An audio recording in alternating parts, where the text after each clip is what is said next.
Ashamaa harka fuunee jaalatamtoota fi kabajamtoota hordoftoota Ayineetuubii nageenya waaqayyoo isiniif haa baay'atu. Akkam jirtan nagaa keessanii? Obboleettiin keessan nagaa guutuun qaba galata waaqayyoo. Nageenya ana bira jiru isin bira haa jiraatu isiniin jecha irra viidiyoo biraatiin dhufeen jira. Viidiyoon keessi viidiyoo ajaa'ibaati. Suura kana akkuma argitanii ani jechuudha Mammir Tasfaayee Abarraa baay'een jaaladha jechuudha. Viidiyoo isaanii nan hordofaa, gaxxamanii isaanii nan laala. Dhugaa rabbii taatee ajaa'ibaatu isaan irratti ta'e jechuudha. Taatee ajaa'ibaa yookiin immoo taammirii hojii waaqayyoo. Duruma isaayyuu bakka nan laalaa ammam akka waaqayyoof abboomamaa ta'an. Namoonni karaa baay'eedhaan shakkanii malee wanta garaagaraa jedhanii malee mammiriin keenya jechuudha baay'ee dhugaa rabbii mammirii ajaa'ibaati. Innis dhugaa rabbii ana afaan kiyyaanuu dubbachuu hin danda'u jechuudha. Micoo wayii guddisee jechuudha. Micoo haadhaa fi abbaan haati ishee Salaam jedhamti jechuudha. Warri argitanii warri hin argine dhugaa rabbii ani dhiigan bu'ee ishee faana jechuudha. Dhangala'een bu'ee micoo sun garuu yaa'u wanta akkasitti rakkatte tokko hin qabdu garuu seenaan ishee dhugaa rabbii baay'ee si bochisa.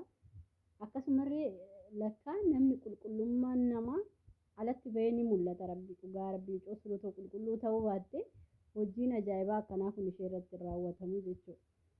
Seenaa baay'ee na dinqee fi hojii waaqayyoo kanatti ajaa'ibsiifadhee jechuudha dhugaa dubbachuuf waan dinqiidha. Obboleettiin keenya kun yookiin mucayyoon kun abbaatu guddisee jechuudha. Haati yaa'u hojiidhuma manfasiiti akkuma baranne akkuma yuutuub irratti argitanii seenatii ilaalaa baay'ee tokko sin fayyada dhugaa rabbii waa hedduu irraa barattu.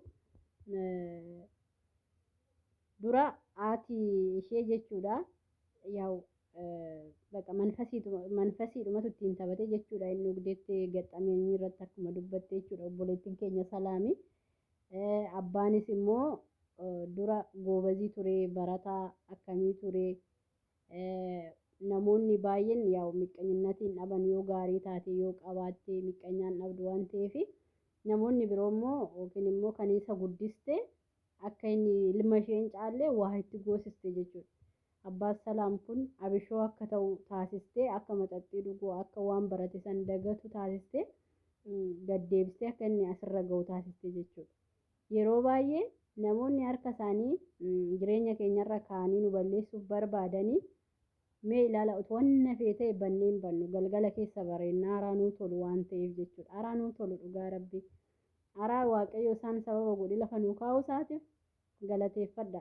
Miqqaanyaa qabdu taanaan ilil jedha dhugaa rabbii. Daandii keessanirra dhaabbatee isa akkasi fuulduratti hin adeemne sin taasisu hin jira taanaan keessi keessanitti gammachuu sinitti haa dhaga'amu. Garuu hamaa yaadinaaf isin nama sani. Innaa maatiin kun dhugaa rabbii waan ajaa'ibaatu isaan irratti ta'e. Abbaan kun haadha san gatee badee jechuudha.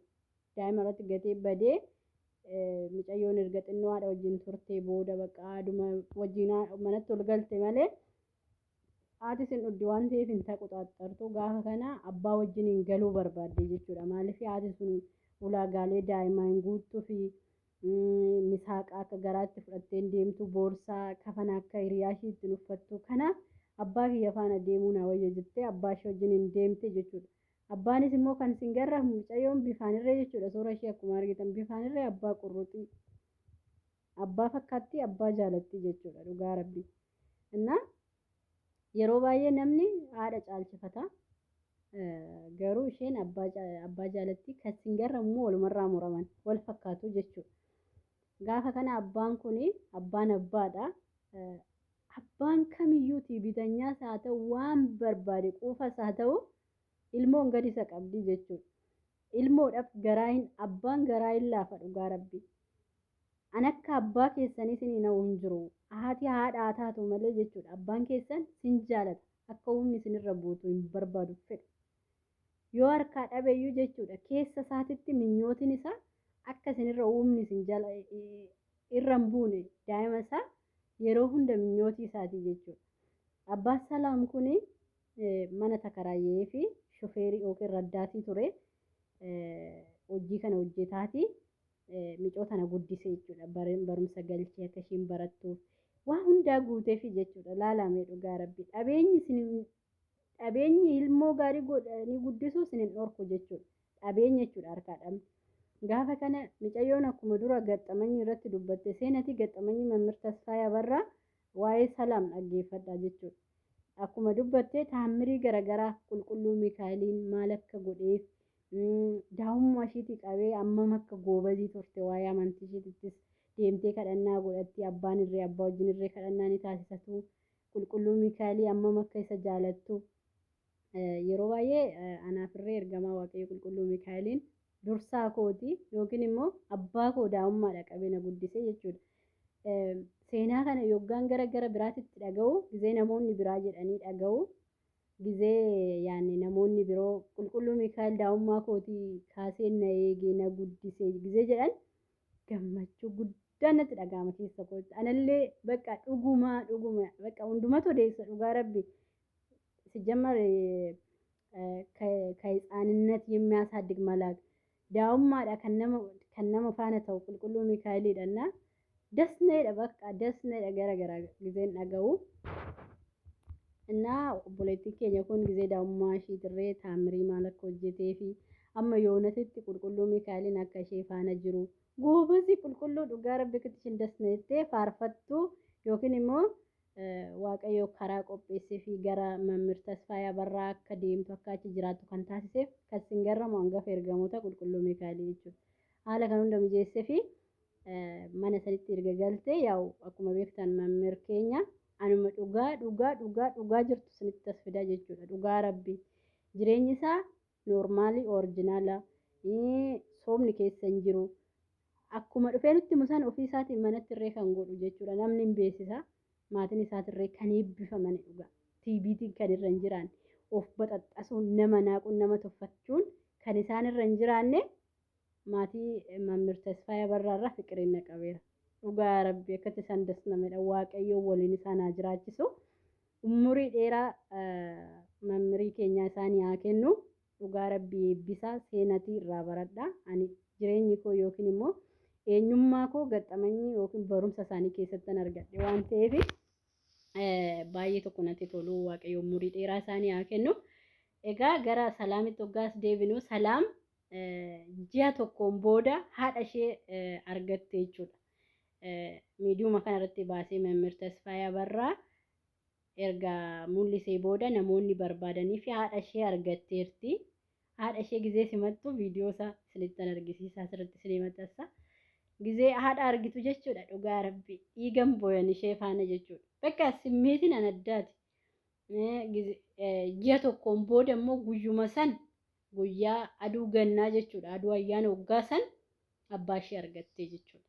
Nama garramu hojii waaqayyoo dhugaa rabbi garaa qulqullummaa garaa qulqulluudhaan deemuun yookiin immoo hacuuccamuun booda isin boqachiisa rabbi kun isinitti hin dhaga'amina hunda keessanuu.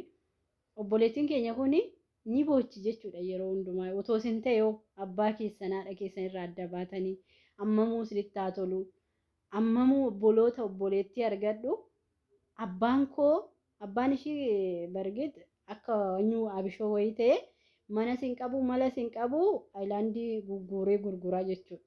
Har'a garuu ilmoo isaatiin dabarsee fi waaqayyoon nama ilmoo keessaniin isinii darbu isinii haa taa'u. Mucayyoo sun amma sababa salaamiin maatiin gatama sun mul'atanii haatis biqol jettee abbaanis biqol jettee hojii Mikaa'elii yoo ta'e hojii waaqayyoo yoo ta'e uummata fuulduratti mul'atanii uummanni immoo barattoonni Mammir Tasfaayee Abarraa akka maatii kana gargaaran waadaa galanii jiru kaan isaanii gargaaraa jiru baay'ee namatti tola. Maal jedhaa seetanii abbaan ishii kun abbaa salaam kun intala isaatiin ati Mikaa'elii qabadhu. Ani immoo sirraan naa darbaa jedheet gizee daa'ummaa ishiitti dubbatee yaadatti micoosun argitanii sammuu naa jiraatu bichaa jechuudha. Sammuun namarraa jiraatu malee daa'ima xiqqishuun maal akka dabarsite ni yaadatti jechuudha.